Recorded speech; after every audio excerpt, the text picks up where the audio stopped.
इस वीडियो में हम क्लास 9th सोशल साइंस की प्रश्न बैंक 2022 के भूगोल के चैप्टर नंबर 2 के इम्पोर्टेंट क्वेश्चंस को समझेंगे।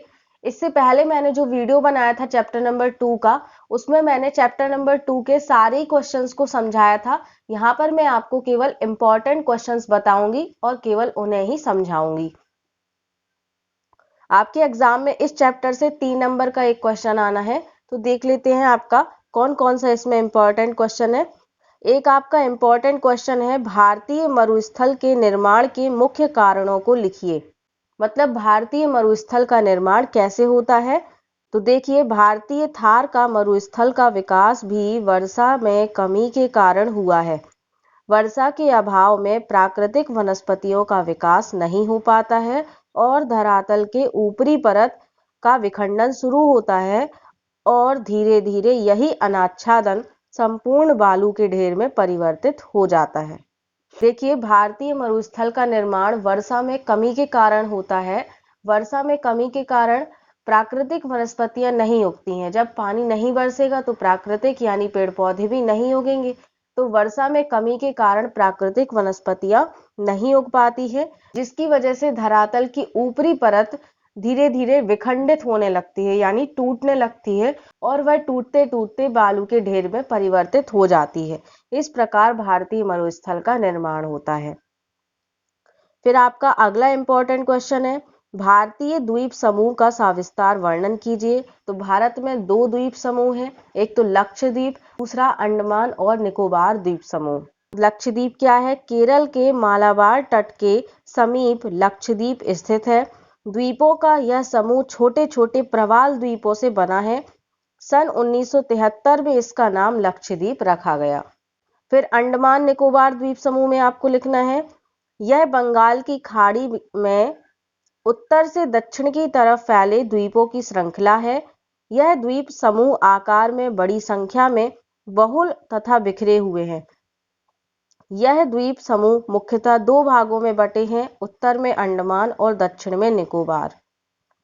तो अंडमान निकोबार द्वीप समूह में क्या लिखना है कि यह बंगाल की खाड़ी में उत्तर से दक्षिण की तरफ फैले हुए द्वीपों की श्रृंखला है। यह द्वीप समूह आकार में बड़ी संख्या में, यानी बहुत बड़ी संख्या में समूह में है और साथ में बिखरे हुए हैं। और यह द्वीप समूह 2 भागों में बटे हैं, उत्तर में अंडमान, दक्षिण में निकोबार। फिर आपका अगला इंपॉर्टेंट क्वेश्चन है, प्रवाल से आप क्या समझते हैं? प्रवाल के प्रकारों को लिखिए। प्रवाल कम समय तक जीवित रहने वाला सूक्ष्म प्राणी है जो कि समूह में रहते हैं।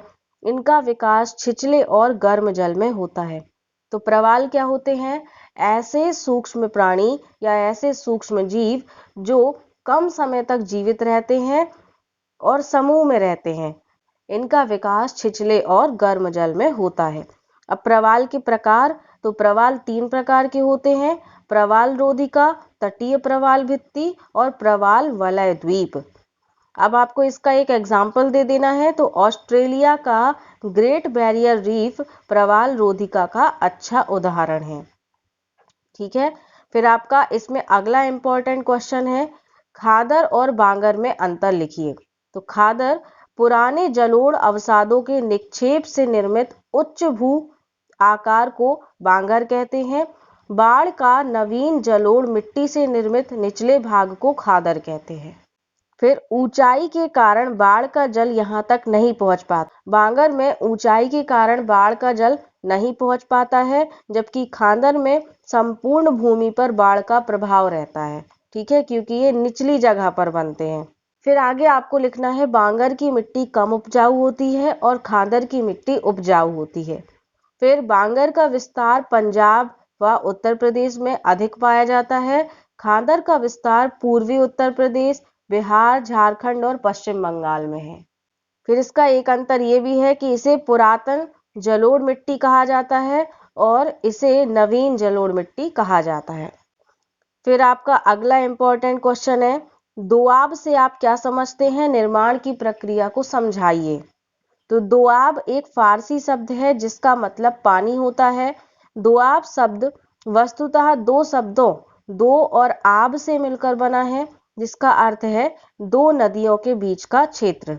तो अभी क्या पढ़ा? दोआब एक फारसी शब्द है जिसका मतलब होता है पानी। और दोआब दो शब्दों से मिलकर बना है, दो और आब। तो दो का मतलब तो दो है और आब का मतलब है नदियों के बीच का क्षेत्र, तो जिसका अर्थ हो गया दो नदियों के बीच का क्षेत्र। यह दोआब क्षेत्र इतने ज्यादा उपजाऊ क्षेत्र होते हैं कि इस जमीन पर बहुत ज्यादा जनसंख्या निवास करती है। नदियों द्वारा लाई गई मिट्टी से यहाँ पर एक बहुत ही समतल मैदान का निर्माण हो जाता है। देखिए यहाँ पर क्या है कि दोआब की जो भूमि होती है, जो मिट्टी होती है, वह बहुत ही उपजाऊ होती है।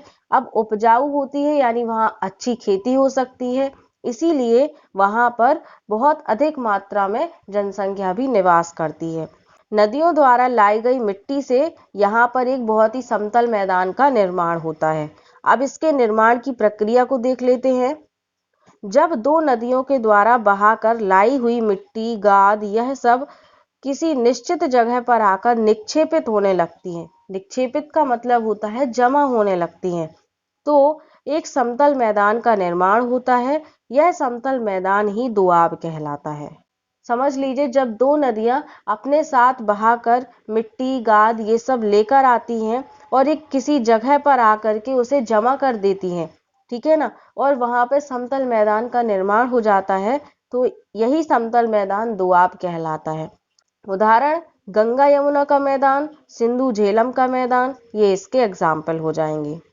फिर आपका अगला इंपॉर्टेंट क्वेश्चन है, भाबर प्रदेश क्या है, इसकी विशेषता लिखिए। भाबर निम्न हिमालय तथा शिवालिक की पहाड़ियों के दक्षिणी ओर बसा एक क्षेत्र है, जहां पर जलोढ़ ग्रेड हिंद गंगा क्षेत्र के मैदानों में विलीन हो जाती है। भाबर क्या है, निम्न हिमालय और शिवालिक की पहाड़ियों के दक्षिणी ओर में बसा हुआ एक क्षेत्र है, जहां पर जलोढ़ ग्रेड हिंद गंगा क्षेत्र के मैदानों में विलीन हो जाती है।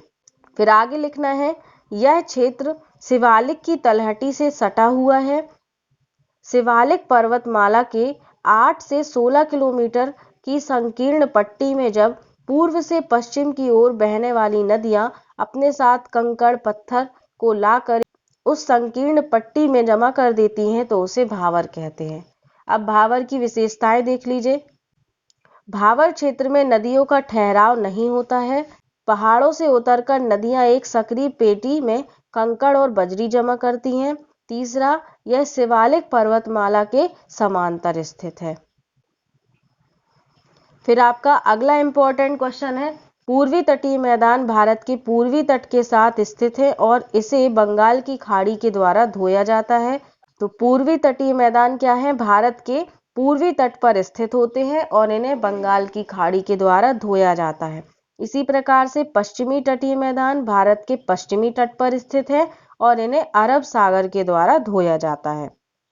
फिर इसका अगला अंतर है, यह मैदान विस्तृत, चौड़ा और समतल है। यह एक संकीर्ण पट्टी का मैदान है जो पहाड़ की लकीरों से घिरा हुआ है। फिर इसका अगला अंतर है, पूर्वी तटीय मैदानों पर बड़ी नदियां विस्तृत डेल्टा बनाती हैं, छोटी नदियां पश्चिमी तटीय मैदानों पर कोई डेल्टा नहीं बनाती हैं। तो आपको यहाँ पर लिखना है कि पूर्वी तटीय मैदानों पर नदियां डेल्टा बनाती हैं, जबकि पश्चिमी तटीय मैदानों पर नदियां डेल्टा नहीं बनाती हैं। तो ये इस चैप्टर के सारे इंपॉर्टेंट क्वेश्चंस थे। आई होप कि आपको ये सारे क्वेश्चंस अच्छे से समझ में आ गए होंगे। अगर आपको क्वेश्चंस अच्छे से समझ में आ गए हैं तो वीडियो को लाइक कर दीजिए और अपने फ्रेंड्स को भी ज़्यादा से ज़्यादा शेयर करिए। नेक्स्ट वीडियो में हम हिस्ट्री के इंपॉर्टेंट क्वेश्चंस को समझेंगे। तो अगर आपने मेरे चैनल को अभी तक सब्सक्राइब नहीं किया है तो सब्सक्राइब करके नोटिफिकेशन बेल आइकन को प्रेस करके ऑल पर जरूर क्लिक कर दीजिए, ताकि आपको आगे आने वाले वीडियोस की भी नोटिफिकेशन मिल सके। तो मिलते हैं नेक्स्ट वीडियो में। Thanks for watching this video.